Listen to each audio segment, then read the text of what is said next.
你是谁呀？大志。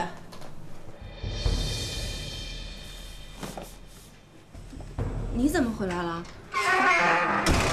你不是说你出差去了吗？这位是？我给你介绍一下哈，这位是我妈的学生，然后呢平时帮我妈一块工作，现在人家是教务主任了。啊，那得好好感谢一下人家。老站着干嘛？来，咱们吃饭。啊，你是客人，您先坐。阿姨，我们不是客人，我是奶奶的孙子，奶奶可喜欢我了，奶奶还说她家就是我家呢。小孩子别乱说话。快坐吧。站着干嘛呀？咱们坐啊。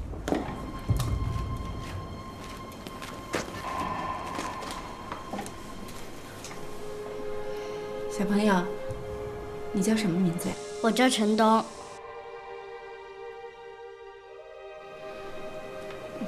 你爸爸呢？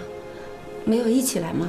我没有见过我爸爸，妈妈说我爸爸在很远很远的地方工作，我只知道他是钢琴老师，他的钢琴弹得非常棒，和陈叔叔一样。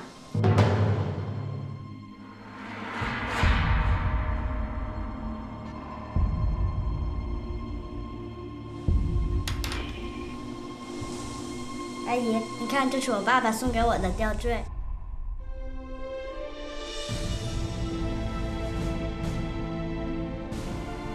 你个吊坠有什么好显摆的？真巧啊！我家里有个姐姐，跟你也有一样的吊坠。姐姐的爸爸也姓陈，也是钢琴老师。妈，这个孩子跟大志小的时候一模一样，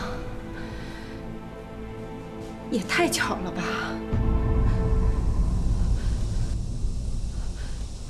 大家快吃饭吧，菜都凉了，尝尝我的手艺如何？不知道的还以为你是这里的主人呢。邹卫红，过分了啊！你是来给我庆生的，还是来搅局的呀？到底是我过分还是谁过分？陈大志，这个孩子还有这个女人，跟你是什么关系？我20年前我就说过，小市民出生的你没有修养，现在看来你一点没改，而且越来越像个泼妇了。我是泼妇，妈。再怎么说，你也是一个县中学的校长吧？您的修养应该比很多人都高吧？您再不喜欢我，我也是您名正言顺的儿媳妇。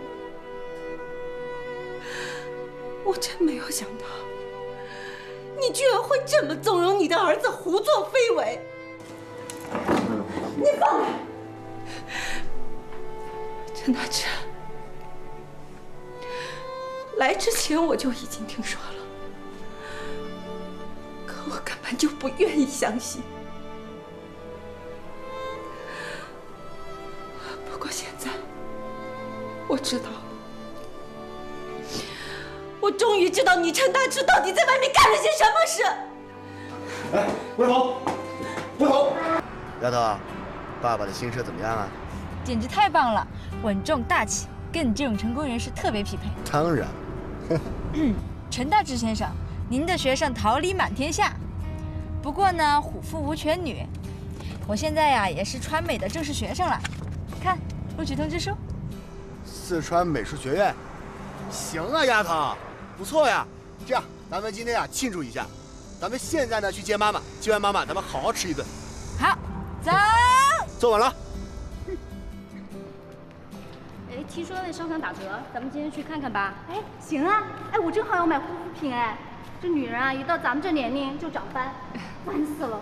对对对，我听说那个广药百花坊的祛斑产品特别不错，你可以试试。那这样，一会儿你们去逛吧，我们家大志说来接我，应该快到了。周老师，好羡慕你哦，都结婚20年了吧？他们夫妻俩还那么恩爱。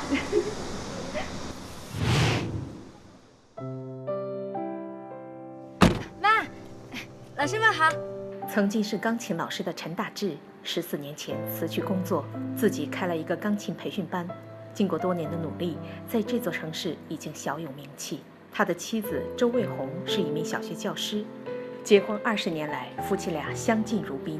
女儿陈瑞今年也如愿以偿，考上了自己心仪的大学，一家人十分幸福。可这幸福背后，两夫妻却经历了不少挫折。因为未婚先孕，导致陈大志母亲王伟兰极度反感周卫红。在两人坚持结婚后，婆媳问题成了让彼此头疼的事情。因为婆婆的处处刁难，陈大志带着周卫红搬到了城里。这些年，周卫红一直努力挽回婆媳关系，婆婆依然很冷淡，一直不和她来往。眼看婆婆的生日就要到了，周卫红想和陈大志一起回去给婆婆过生日，以缓和关系。但是陈大志却要出差，于是周卫红决定自己带着女儿一起回去。妈，爸都不在，你一个人提这么些东西去干嘛？正因为你爸不在，我们就更要去，否则奶奶一个人过生日多么孤零零的呀。哦，我知道了，做给我爸看的是吧？瞧你说的，什么叫做给你爸看的呀？哎，妈，我跟你商量个事儿呗。什么事儿？是这样的，我跟我同学呢都要各奔东西了，大家以后很少能聚，工作之后吧就更不能见面了。所以大家就想趁这个假期多聚一下。奶奶那边你自己去好不好？你不去怎么行呢？不行不行。哎妈，很多同学以后就要去外地了，都见不上了，你就答应我吧，你求求你了，你答应我呗。行行行，我答应你。不过你也得答应妈。那除了跟同学在一起呢，不许跟别人在一起。还有，每天晚上10点钟之前必须要回家。你别怪妈啰里啰嗦的，这是为了你的好。好了嘛，你说的全部都答应，好吧？来，给小心啊，拜拜。慢点儿。知道了。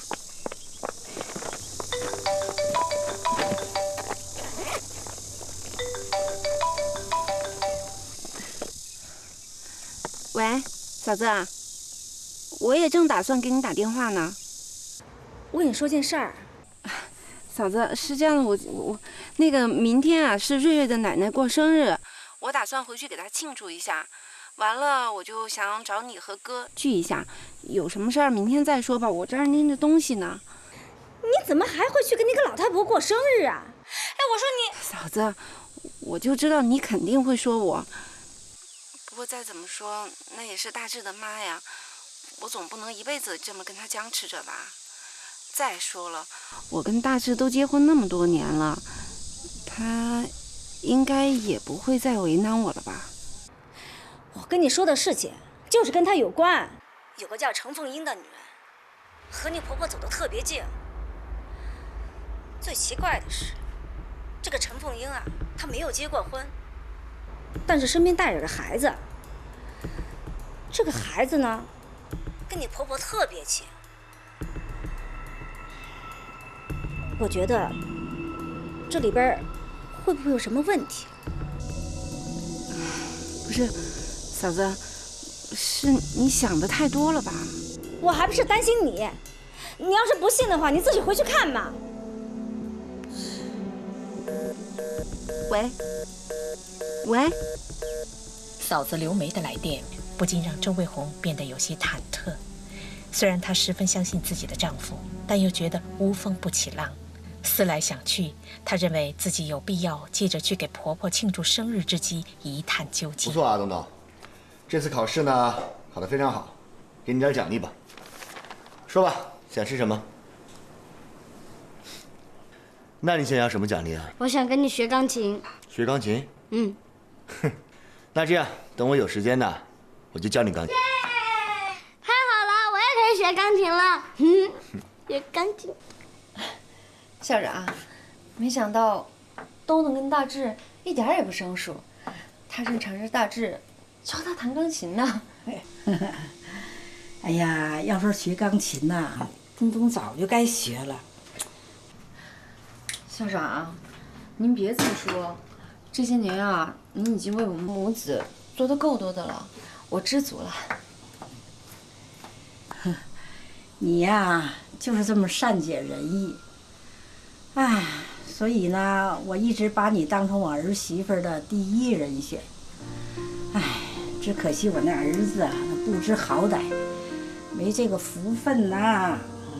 行了，校长，这儿我来就行了，您休息一会儿吧，顺便跟东东玩玩。这些日子啊，您差不多半个月都没见着他了吧？哎，你别说，我还真有点想这孩子了。那行，那我就过去了，你一人在这忙啊。哎呀，东东，来扶奶奶。好，来吧。哎呦，我的好孙子，坐，把沙发坐去啊。好，来吧，坐到这儿。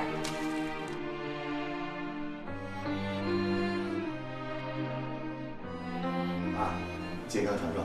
好，谢谢。校长，生日快乐！好，奶奶，我谢祝你天天开心。开心开心，有东东陪着奶奶呀，奶奶天天都开心。来，东东，奶奶给你加个大虾啊！来了，谢谢。啊，我去开门。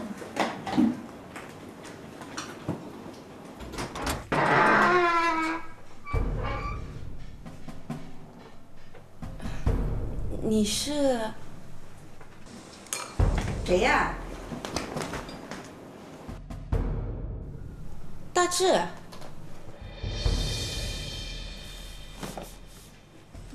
你怎么回来了？你不是说你出差去了吗？对啊，我出差去了，但是我工作比较顺利，然后我看这个时间太早了，我想回来给妈过个生日。你站着干嘛？你看你这大包小包的，来给我。妈，我给你买了些保健品，还有这个礼物。好，谢谢。这位是？我给你介绍一下哈，那个这位是，是我妈的学生，然后呢，那个平时帮我妈一块儿工作，现在啊，人家是教务主任了。啊，那得好好感谢一下人家。老站着干嘛？来，咱们吃饭。你是客人，您先坐。阿姨，我们不是客人，我是奶奶的孙子，奶奶可喜欢我了，奶奶还说她家就是我家呢。小孩子别乱说话。快坐吧。站着干嘛呀？咱们坐啊。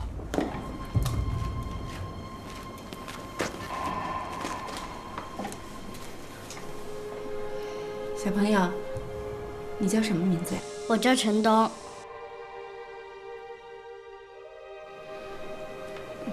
你爸爸呢？没有一起来吗？我没有见过我爸爸，妈妈说我爸爸在很远很远的地方工作，我只知道他是钢琴老师，他的钢琴弹得非常棒，和陈叔叔一样。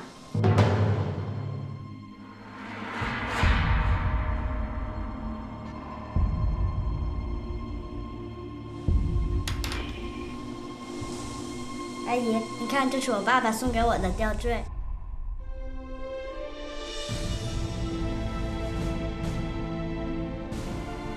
你一个吊坠儿有什么好显摆的？真巧啊！我家里有个姐姐，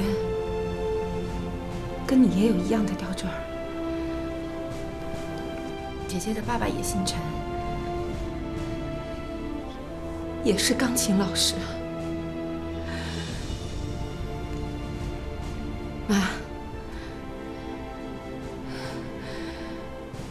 这个孩子跟大志小的时候一模一样，也太巧了吧！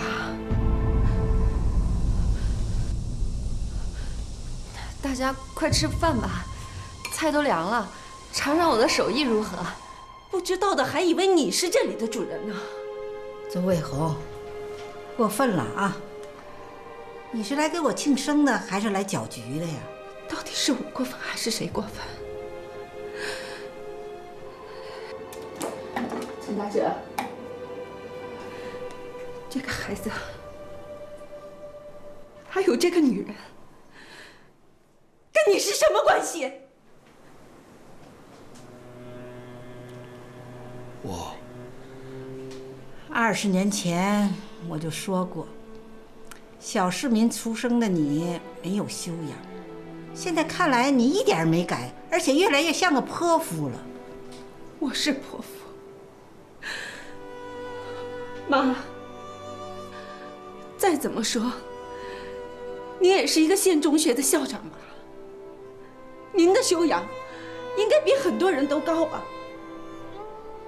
您再不喜欢我，我也是您名正言顺的儿媳妇。我真没有想到，你居然会这么纵容你的儿子胡作非为！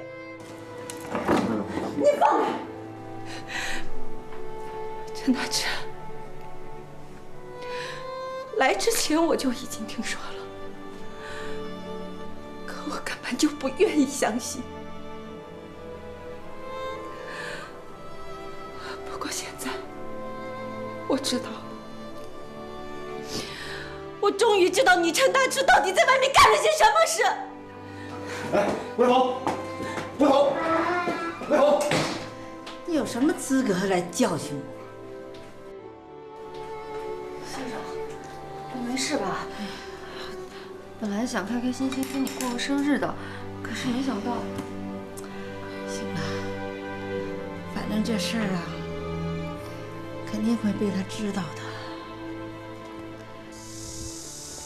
魏红，魏红，你怎么一声不吭的就过来了？来破坏了你的好事吗？陈大志，你行啊，学会撒谎了，骗我说出差，结果是别有用心。你要是嫌弃我了，你可以告诉我，我周卫红绝对不会缠着你。可是你居然把我蒙在鼓里，你太过分了！不是魏红，你听我解释，我不是存心要骗你。那我问你，那个东东是不是你的儿子？你说呀！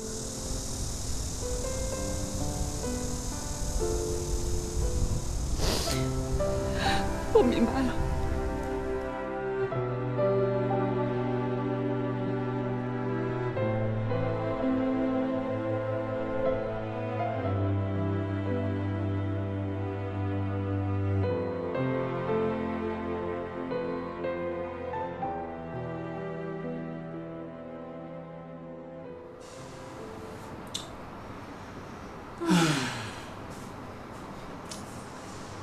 这以后啊，咱们就指望着这点钱过日子了，可怎么办呢？怎么办？我以前让你省着点儿，省着点儿啊，不要去攀比，少打麻将，别买那么多化妆品。啊，你老是不听，现在知道了吧？你就知道说我哪次打麻将不是赢多输少啊？况且我弄我这张脸，我还不是为了出去不给你丢脸。你看外面那些女人不爱保养，满脸长斑，那出去都吓死人了。我觉得这个钱花得值。哎呀，是，反正都是你有道理。那你呢？我让你不要抽烟，不要喝酒，你干嘛不听啊？现在知道厉害了？找你妹妹去。怎么？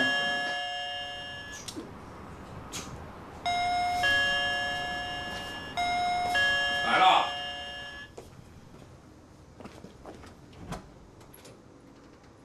魏红，哎，您怎么来了？快进来，快进来！哎，魏航，公来了，来来来，进来坐。哎，你去找那个老太婆了没有啊？啊？快坐，快坐，快坐。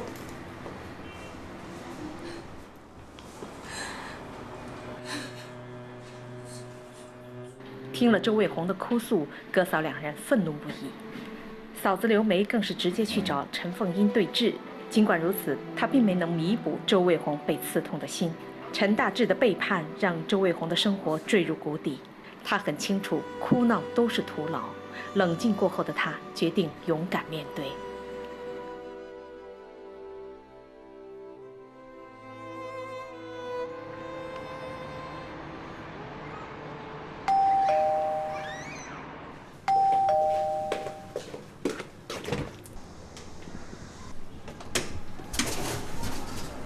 怎么是你？你放心，我不是来找你闹的。那请进吧。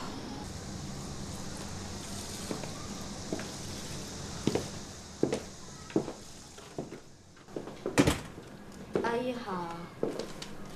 东东，东东，你先回房间。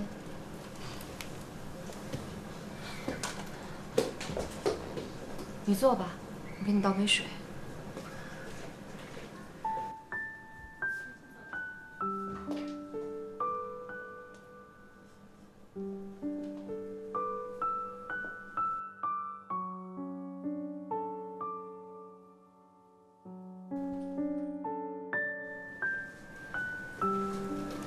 去喝水，谢谢。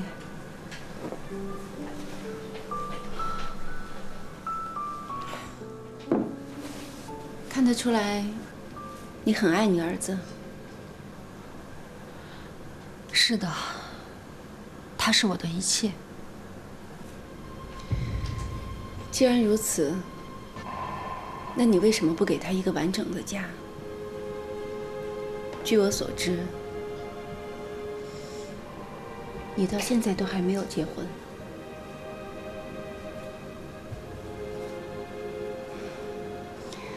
我对你的私生活不感兴趣，我只是想知道，你们母子和陈大志到底是什么关系？事到如今，瞒也瞒不住了。好，我全都告诉你。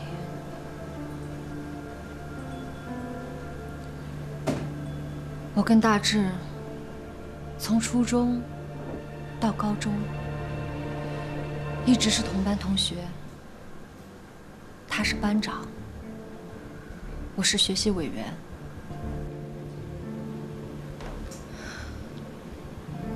原来是青梅竹马。几年中，大大小小的考试，第1名永远都只属于我们俩，不是他，就是我。在学校举办的各种活动中，我们都表现非常的出色。就这样，我们顺利地考上了大学，读研究生。大志的母亲，也就是当时我们的王校长常说，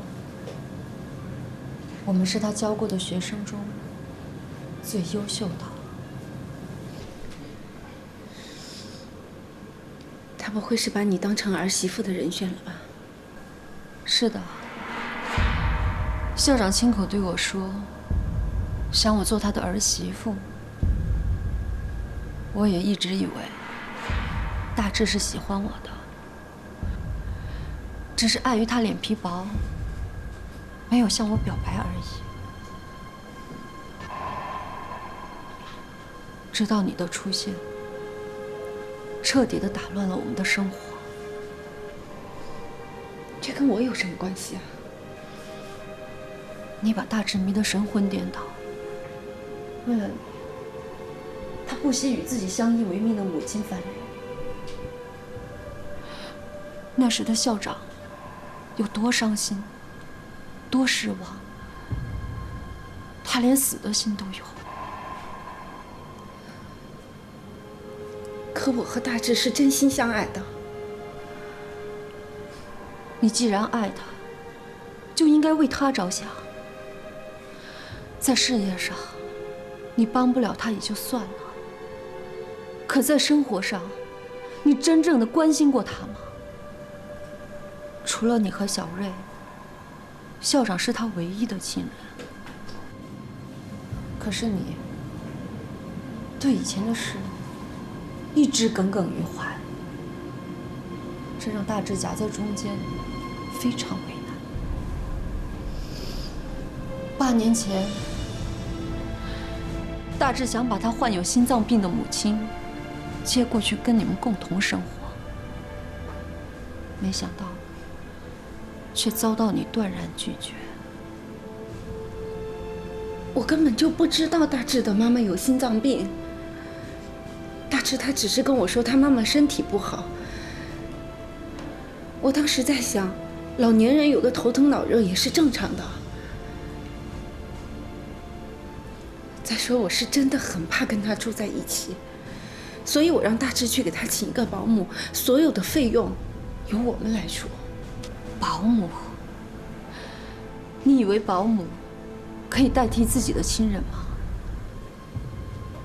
看着从小把自己拉扯大的母亲，身体一天比一天差，而自己却不能留在身边尽孝，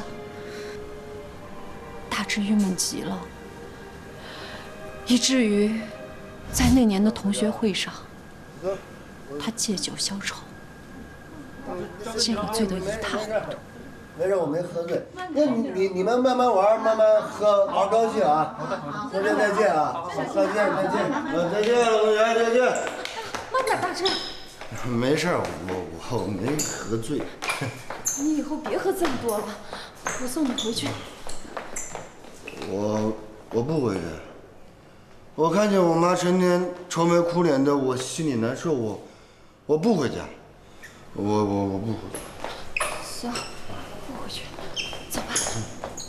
不回家。慢点。哎，小心！哎，等一下。哎呀，慢点，慢点。哎，小心点，快躺下。哎。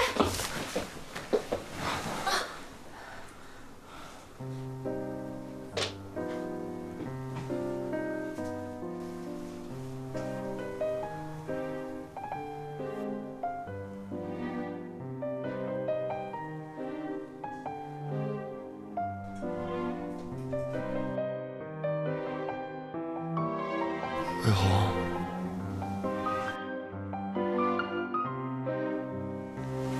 魏红，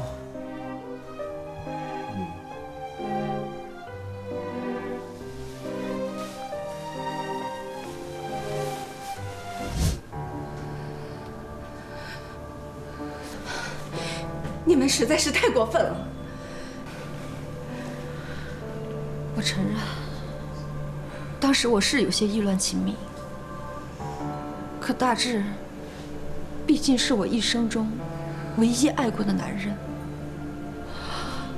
我们就只有那一次。我发誓，就只有那一次。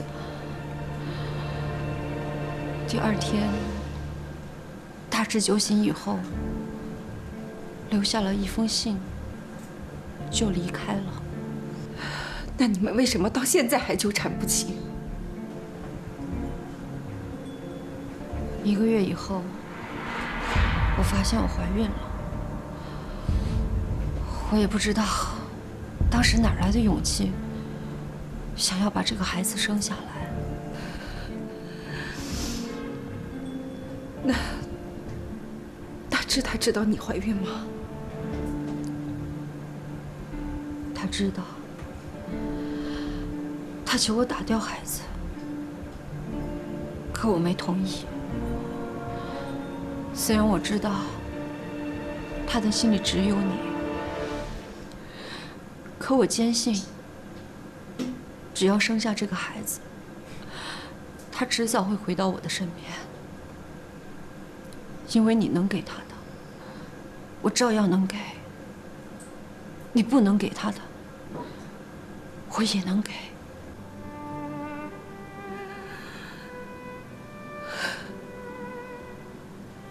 难怪他一直不让我跟他一起回来。我真傻。得知事情真相的周卫红彻底崩溃了。她和丈夫陈大志一直是同事和朋友眼中的模范夫妻，然而让她没想到的是，对自己体贴入微的丈夫，在外面居然有了一个私生子，而且瞒了她整整7年。此时的周卫红茫然不知所措，只想一个人躲起来，痛痛快快地哭一场。于是她带着无比的伤心和委屈，踏上了回家的路。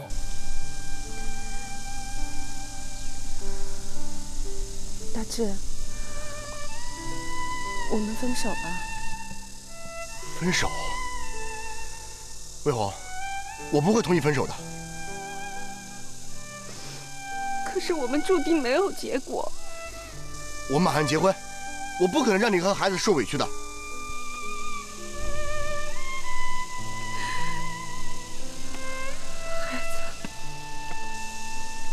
孩子我自己会解决的。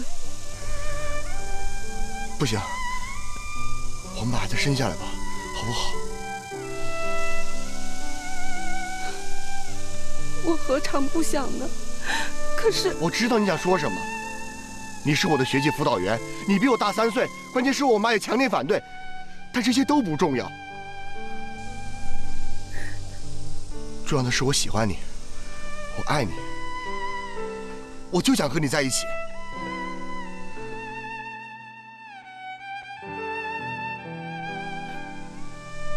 大志。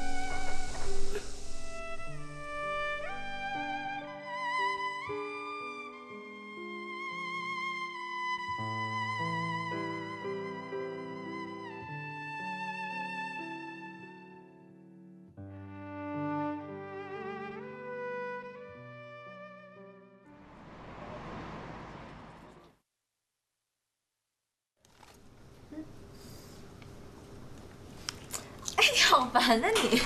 好了好了，来。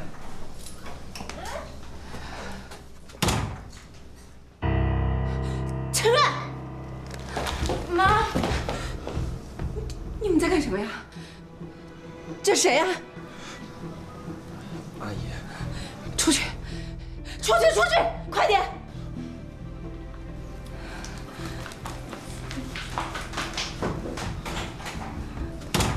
妈，你这是干嘛呀？我干嘛？你想干嘛呀？小小年纪这么不自重，大的气我，小的也气我，你们这是想逼死我呀你！妈，对不起，是我不对，但你也不至于这样吧？是不是出什么事儿了？你说呀，妈，怎么了？怎么发这么大脾气啊？哎，待会儿到了我们家，你可别乱说话啊！魏红她现在可一点打击也受不了了。哎呀，行了行了，你一路上都念了几10遍了，那到底我是婆娘还是你是婆娘？但我不是担心你那嘴吗？没遮没拦的，成事不足败事。哎，你们家哪次遇到事情不是我帮你们出头的？你现在又来怪我，那你一个人去，我回去了。哎呀，行了，姑奶奶，算我说错了，行了吧？啊，你眼看就到了，走。大志，我一直觉得你们知识分子都是负责任的男人呢，啊！你现在做出这种事情来，你让我怎么说你？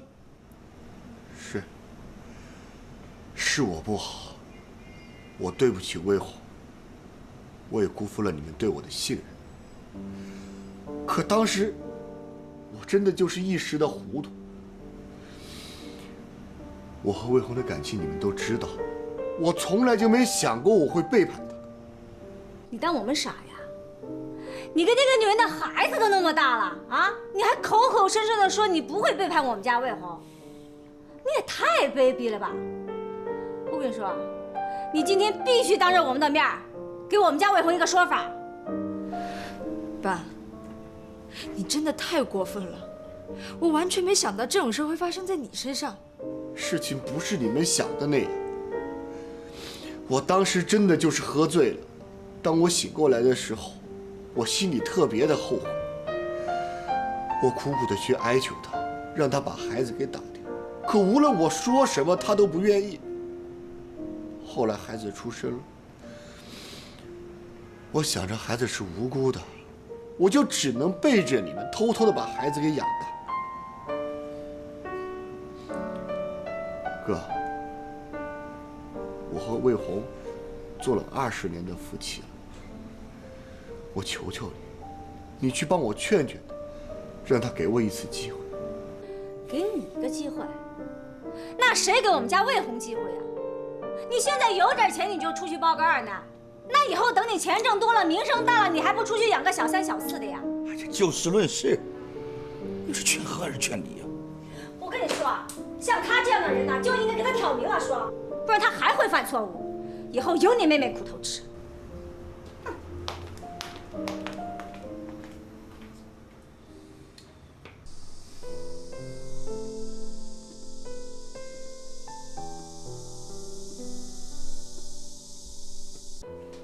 20年前我就说过，小市民出生的你没有修养。现在看来你一点没改，而且越来越像个泼妇。虽然我知道他的心里只有你，可我坚信，只要生下这个孩子，他迟早会回到我的身上，因为你能给他的，我照样能给。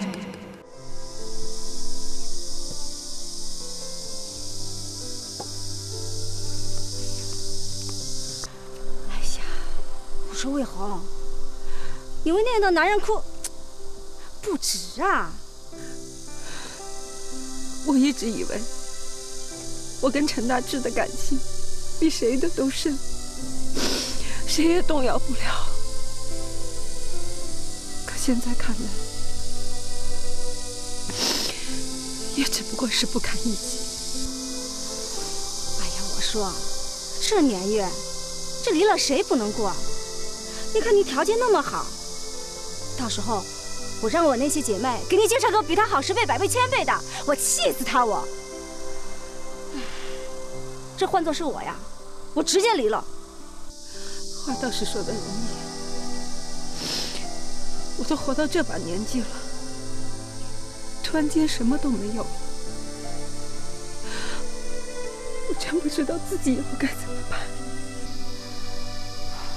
魏红，你不是一无所有，你还有瑞瑞，还有你哥，还有我呢。我们会一直陪着你的，啊！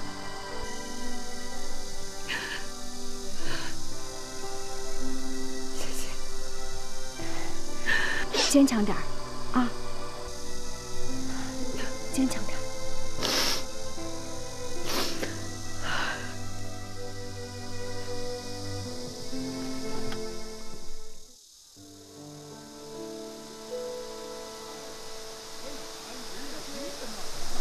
瑞瑞，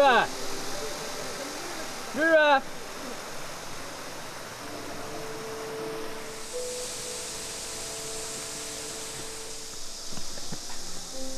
瑞瑞，来，你就别照了。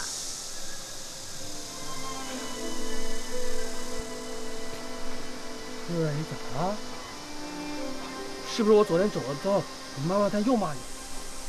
都是我不好，要不你打我吧，你骂我吧，只要能让你舒坦一点，你想怎么样都行。有什么事你千万别憋在心里啊！我求你了，瑞瑞。啊，瑞瑞，你怎么了？是不是我说错什么话了？对不起，对不起，瑞瑞，你打我吧，你打我吧。不是，是我爸。我爸他……啊，你别哭啊，瑞瑞，有什么话你好好说，说他怎么了？我爸他在外面有人了，还生了个儿子，都快7岁了。啊，你别哭，别哭啊！你别哭啊！真看不出来，你爸他隐藏的挺深的，在外人面前，他都是一个标准的模范好丈夫。真没想到他还能做出这种事情。我爸他以前也不是这样的。那他……我知道了，肯定是我奶奶，奶奶一直跟我妈出不来，肯定是她搞的鬼。你别着急啊，慢点。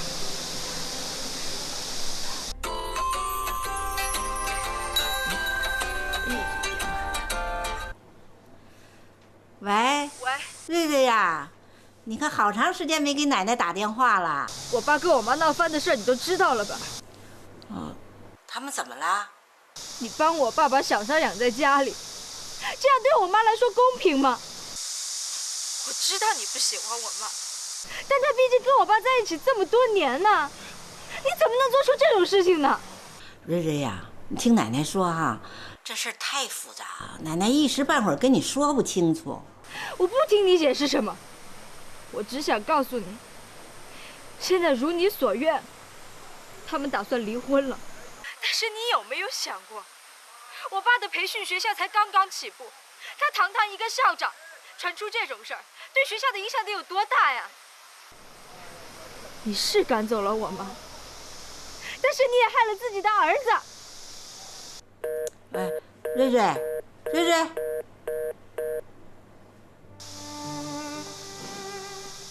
好了，瑞瑞，啊，别哭了啊！这不是还有我在呢吗？啊，好了，别哭了啊！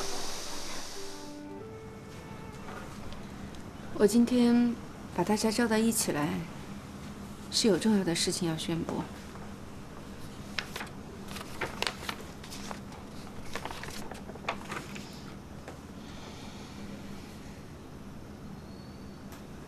魏红，你一定要这么做吗？我已经决定了，以后瑞瑞跟着我，所以这个房子就归我。至于其他的财产，这里面写得很清楚，你最好赶紧看一下，有什么问题就提出来，如果没有问题，你就签字吧。不，我不同意你还。魏红，我求求你了，给我一次机会。是啊，妈，爸都认错了，你就原谅他吧，他保证不会再犯了。哥，平时魏红听你的话，你能不能帮我劝劝他？这一次，我支持我妹的决定。舅舅，是我的错，这一切都是我的错。魏红，你要怎么惩罚我都可以，我都能接受。我只是不想离婚，我不想失去你和瑞瑞。哥，我求求你了，你就帮我劝劝他。事到如今，你觉得我说什么还有用吗？魏红，这一次啊，我和你哥啊都支持你。像他这样的男人，放过一次错就会犯，二次犯三次。这何况当初还保证过一定会对你好，这结果呢？那还不是辜负了你？哼，所以啊，这保证之类的话你千万不要相信。我说呀，像他这样的男人就应该让他净身出户。我看他到时候拿什么前妻养野女人养私生子的。舅妈，你能不能盼着我爸妈点好啊？我不想他们离婚。谁让你爸在外面朝三暮四、喜新厌旧的？你不要怕，有舅舅舅妈在呢。我就不相信这个家没了他就不转了。我和你妈都商量好了，等开学以后你就住校，你妈呢就在家办个补习班，我和你舅舅就在家给这些孩子们买菜做饭。难怪你这么支持他们离婚，原来你们早就盘算好了呀！想借这机会把我爸赶出家去，你们就摇身一变变成这个家的主人了是吧？瑞瑞，你瞎说什么呢？妈，你傻不傻呀？连我都看出来他们这次来的动机不单纯了。你跟爸弄成这样，说不定就是他们在背地里搞了什么鬼呢。哎，你瑞瑞，不是你想的那样。哎，我说你这孩子，你怎么那么不识好歹呀？你以为你爸的钱都是你的呀？你要搞清楚，你是个女儿，人家在外面生的是个儿子，那是陈家的香火。你妈现在做的决定那是明智的，至少现在有房子有存款。我跟你说，到时候等你那个弟弟长大了，跟你2个分家产的时候，你哭你都来不及。我们家的事轮不到你跟外人来指手画脚的。哎，你表面上向着我们，心里都打着占便宜的算盘呢吧？谁不知道你是唯利是图的人啊？你为了你自己的利益挑拨我爸妈的感情，这种事你不是做不出来。看来你就跟他们说的一样，你就是不要脸，你就是贱。对，我说的都是事实。你看他都干了些什么事儿啊？他就是不要脸。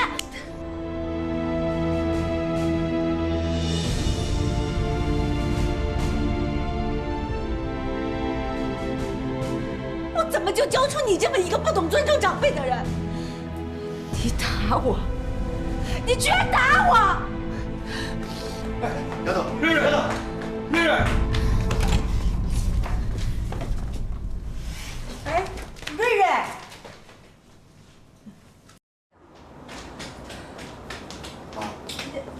哎，你们这……妈，你怎么？找你来了。自从你嫁到我们陈家，我这可是第一次上门来找你吧？哎呀，也不知道我上辈子造了什么孽，这辈子就是跟你过不去。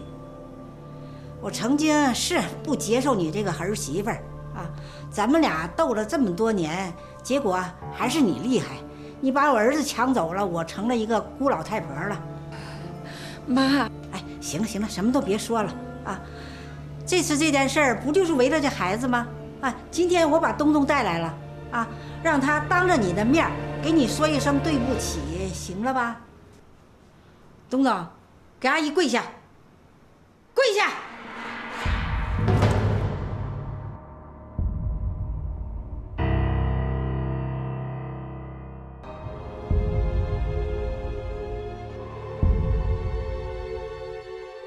现在东东已经跪在你面前了啊，请求你的原谅。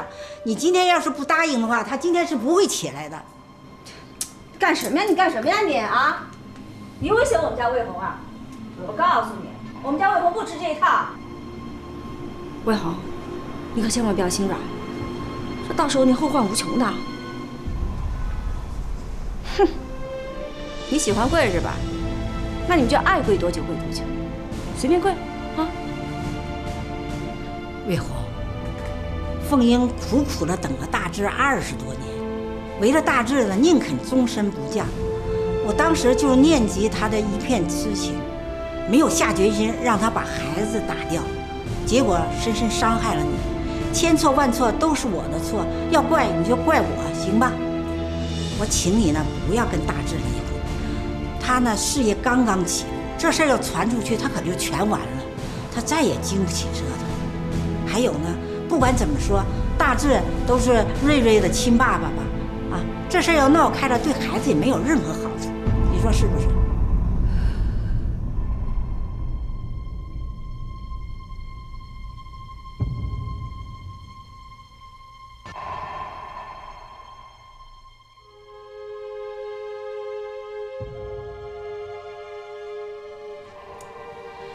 怎么？这些你还嫌不够啊？啊，你是不是让我这老太婆给你跪下你才满意呀？那行，那我现在就给你跪下。哎妈，哎妈，你起来，妈，起来，妈，我答应你还不行吗？哎呀，你疯了呀你！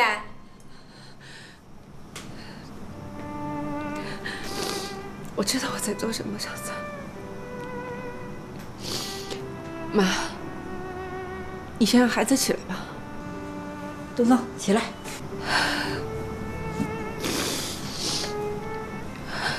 我答应你，暂时不跟大志离婚。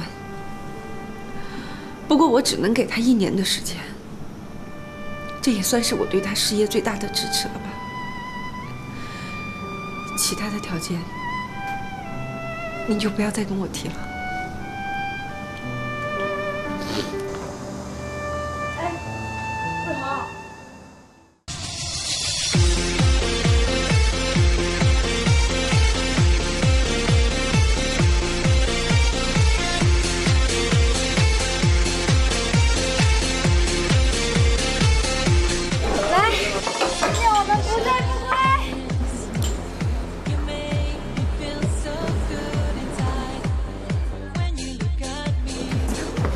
瑞瑞，别喝了，你个女孩子喝那么多干嘛？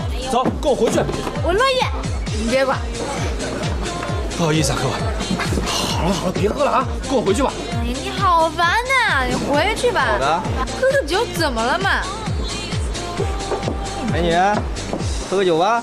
你谁呀你？喝个酒嘛。大大。别闹了啊，咱们回去吧啊。孬种！看好了。瑞瑞。坐着。已经打完了。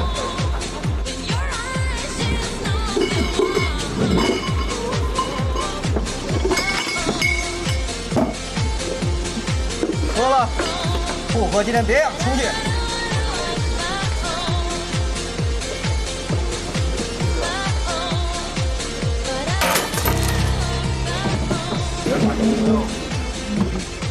不是，你想干嘛？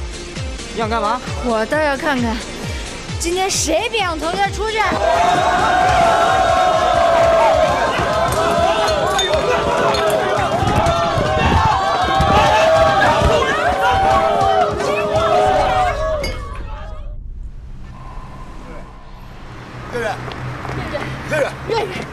瑞瑞，对不起啊，你看看你的脸，都伤成这样了。走，回家去，妈妈给你擦药啊。姐，我还有家吗？傻孩子，不管爸爸和妈妈以后怎么样，你永远都是我们的女儿，我们会一如既往的爱你。你骗人！你心里只有999吗？你根本都不在乎我的感受了。我不要你管。瑞瑞，不许这样和妈妈说话。在这个世界上，你是她最心疼的人。乖，听话，跟妈妈回去。不，我不回去。你们走啊！你们都走啊！我不回去。你不回去，你要去哪儿？我去学校。学校都已经关门了。就算翻墙，我也要回去。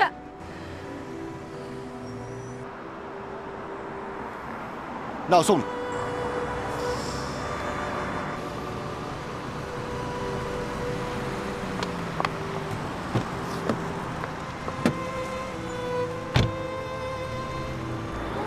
我送他回去，你自己回家小心点。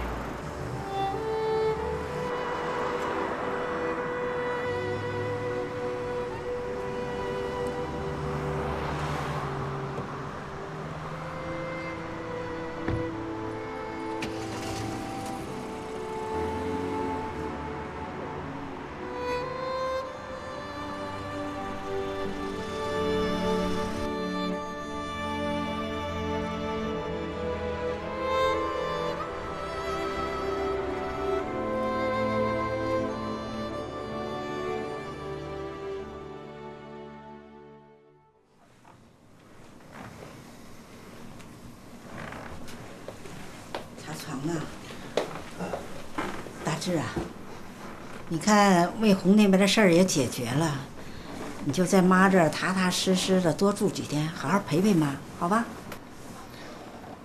妈，虽然魏红答应了暂时不和我离婚，但是她1年以后还是会和我离的。跟你说句实话，妈，我压根不想离婚。别想那么多，车到山前必有路。呀，咱们东东又得优了，真棒！快，拿去给爸爸看。东东，爸爸最喜欢又听话、成绩又好的孩子。你不是想让他教你弹钢琴吗？要是成绩不好的话，你爸爸可不会教的哦。快去。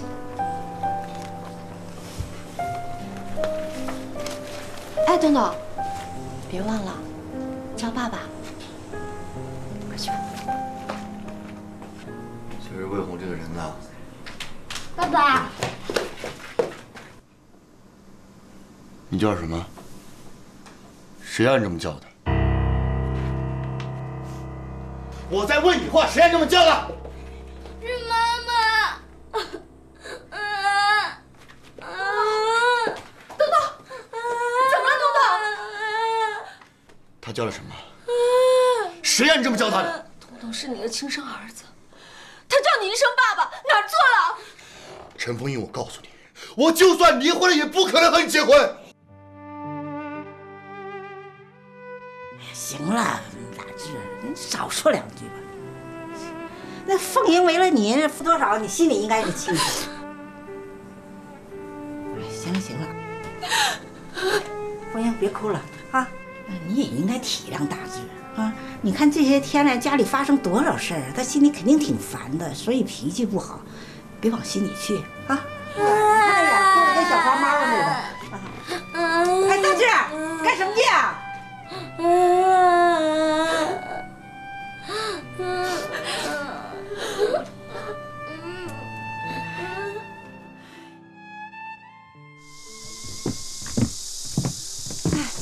魏红，你看那片荷花多漂亮，要不咱们过去照2张相？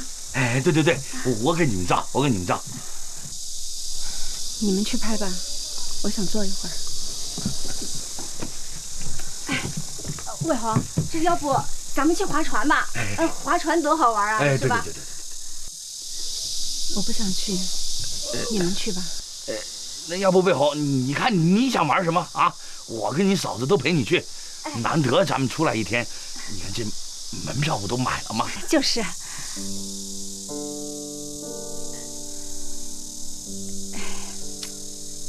我说魏恒，你这是何苦呢？你何必为了那个臭男人，你把自己搞得那么一蹶不振的呢？我也不想，可是。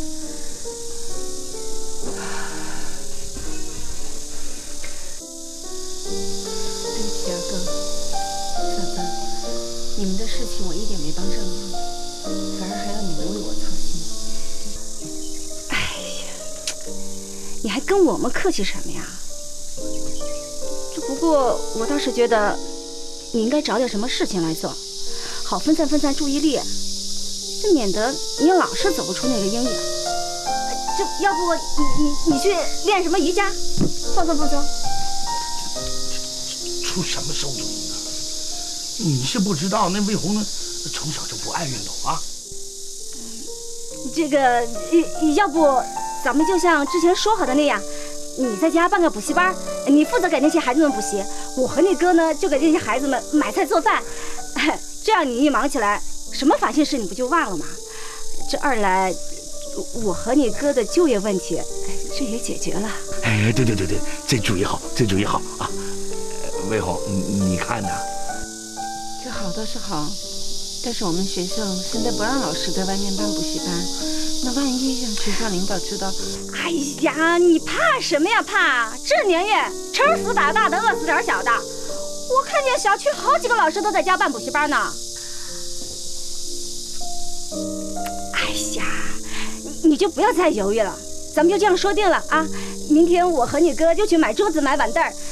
如果有人问起来，就说这个补习班是我办的。对，哎，那好吧。心烦意乱的陈大志本想回母亲家里清静几天，结果被陈凤英一弄，心情更是糟糕透顶，随即便返回了培训班。而此时的周卫红为了转移痛苦，在哥哥2口子的张罗下，补习班也红红火火地开了起来。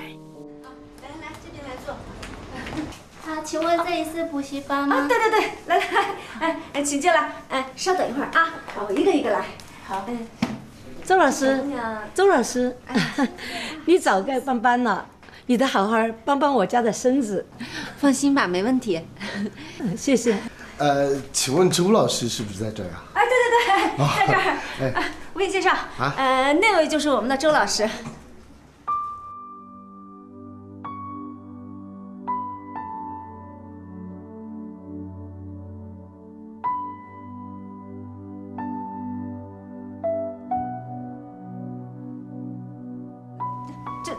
他就是周老师啊！这周老师，你好。哎呦，真年轻啊你啊！叫什么名字啊？李小祥。哦，小强哈。陈老师，你真年轻。我就是听那些家长说啊，你教孩子教的特别好，所以说我就把我们孙子啊带到你这儿来补习补习。行，放心吧。要不这样，先去登个记，好不好？啊，好。刘梅，来，这个孩子登一下记先。啊，好。去登记。来，小朋友，那你先坐一会儿。行，拿。哎呀，你这房子真好看。啊，都是老房子了。老房子都这么好看，不错，有本事